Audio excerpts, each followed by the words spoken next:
Yeah, so the first engineering to conclude, that would be an excellent way to have a document per chapter, regardless of book, of where to find all the stuff that you could find by farming. What I did was also making a 1-star mode. This is what I already made. So things you can get in 1-star mode. Last updated. Don't know what the S is. So in Mir, you can craft a leather gauntlets, and you should do that early on. Bone fragments, gold potato, etc. It's all the stuff that you can get. Once you get there you have to travel to the city, and once you travel to the city, you can fast travel back to it, as I explained earlier. The concealing cloak, you want to have this twice, because according to the newest reprint rules, you can swap out stuff in your gear during battle. So for concealing cloak, you wear it until you don't need it anymore, because you are in battle, and then you swap with something that actually helps you in battle. So that's really excellent. For Reba, you can buy some emerald koi for fishing, for example. That would be nice for later to store it in, but for now the foxtail carp would be very useful. So it's worth going for this, because some enemies do give you red chips. But it is not really necessary at all times, so I would say a star in parentheses. The rest is not really essential. Tents would be very useful for the northern plains to make save points.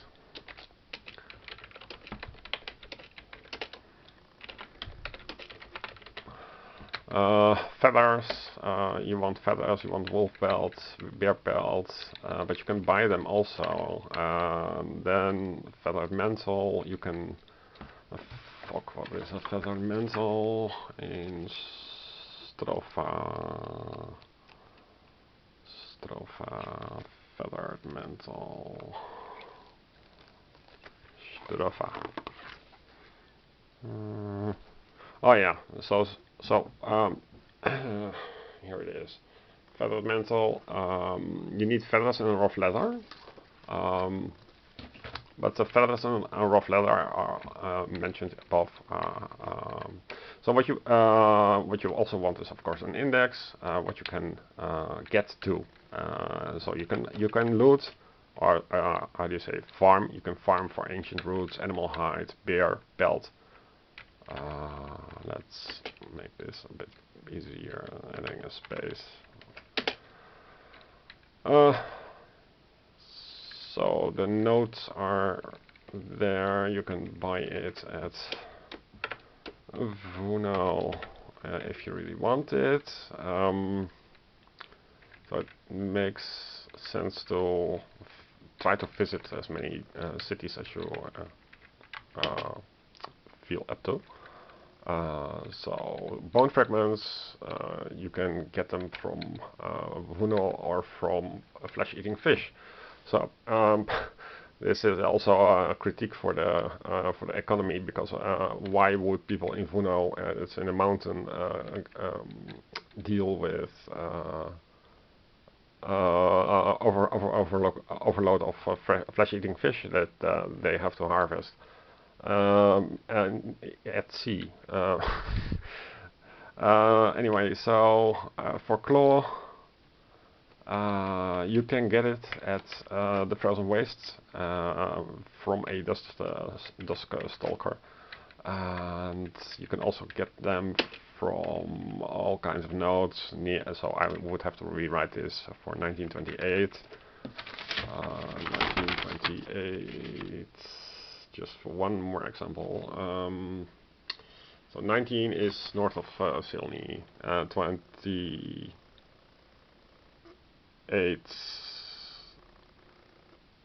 is at your starting point. 35. So it's just this area. Just run around this area, and you will have tons of claws from a disc stalker.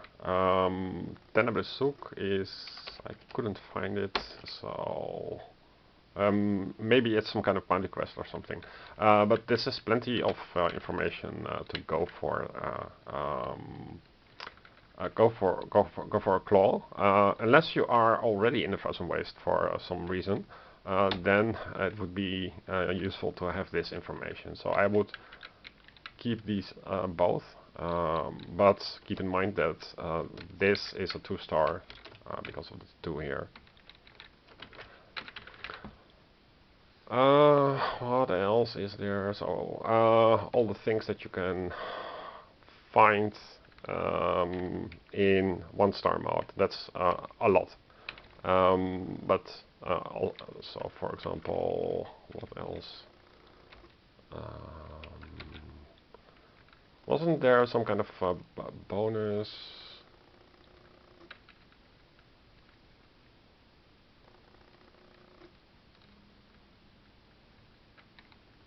Yeah, there was some kind of extra inventory thing that I will have to add to this, because I believe that you can have extra stash in your chapter 1 part. But I think the unwritten rule is that you have to unlock all the level 1 skills for your guards at chapter 1 before entering Easttown. Because the battles are so much faster in chapter 1 than in chapter 2, and if you postpone leveling up for Lux, then the same amount of Lux would cost you many more minutes to play. So from chapter 1 to 2 you have more XP, usually double. So let's just compare.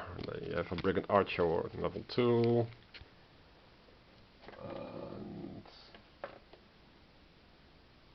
Brigands. It's a Brigand Chief. Brigand Chief is only level 2. Wrong example.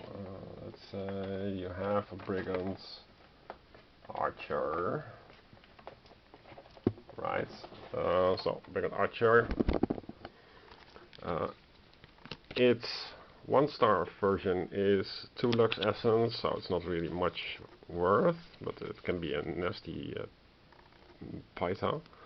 And this gives you 4 Lux Essence, 3 Sil. So it's 5 Sil. So it's if you are in 2-star mode, then this costs you 10 minutes to complete the battle, and this is instantaneous mostly. So this is of course much more attractive to harvest. That's why an Archer, yeah. So that's I think about it. And I would argue that this list, if you present it in a non-spoilery way, like so, then so southwest of something, or south of something, or in between something, then you have plenty plenty of little signs and hints, and I would really love this CRPG lesson that the video game industry learned a long time ago, that you want to give hints to the player, because otherwise they reach a dead point and they have no clue how to proceed. and that would mean they stop playing the game. So yeah, that's one thing. Next up, I'll discuss the auto win mod. Okay, bye.